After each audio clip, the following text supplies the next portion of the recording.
To start 3D printing with your Ackuretta printer, in the Windows application, make sure you find your patient, grab the mockup that you like, make sure the check mark is checked, hit 3D print, and tap on the Ackuretta name. Once imported into the actual Alpha 3D program, we're going to tilt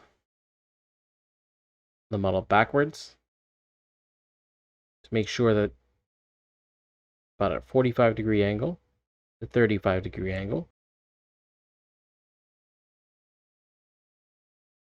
Once it's here, we can go ahead and support. As you can see, I lifted it off the bed just a little bit to make sure that nothing sticks. Of course, we can also choose structure or tree supports, which are completely different. They'll have less density and probably be easier to take off. This would probably be the easiest way to take it off the build plate. Now that it's ready, you can go to slice. You're going to pick your finest layer detail. Save and slice. You can also check edit. Make sure that we change any kind of settings you might like. Your brand, your resin, anything you would need.